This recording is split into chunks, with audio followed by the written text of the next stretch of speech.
ხობის გულში სამეგრელოს ულამაზეს მხარეში აღმართულია წმინდა სამების სახელობის საკათედრო ტაძარი. სულიერი ცენტრი, რომელიც მრავალი წლის შრომისა და რწმენის ნაყოფია.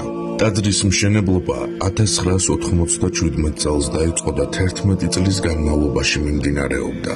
2008 წელს მშენებლობაზე პასუხისმგებლობა ფოთისა და ხობის მიტროპოლიტმა გრიგოლმა დეკანოს კირიონ დარასელიას მიადო, რომელიც დღემდე ერთგულად მსახურობს ამ ტაძარში. 2009 წელს წმინდა სამების სახელობის ეკლესია საზეიმოდ აკურთხა ფოთისა და ხობის მიტროპოლიტმა გრიგოლმა. ბაზილიკური სტილით აგებული ტაძარი დღეს ხობის ერთ-ერთი მნიშვნელოვანი, სულიერი და კულტურული ღირსშესანიშნაობაა. ტაძრის მიმდებარედ მდებარეობს სატრაპეზო, რომლის კეთილმოწყობა ამ ეტაპზე შეჩერებულია სპონსორის არარსებობის გამო. თუმცა სამომავლოდ აქ მნიშვნელოვანი საგანმანათლებლო პროექტის განხორციელებაა დაგეგმილი.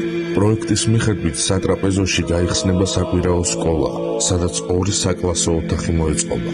ეს სივრცე ბავშვებისა და ახალგაზრდებისთვის სულიერი და საგანმანათლებლო განვითარების კიდევ ერთი მნიშვნელოვანი კერა გახდება.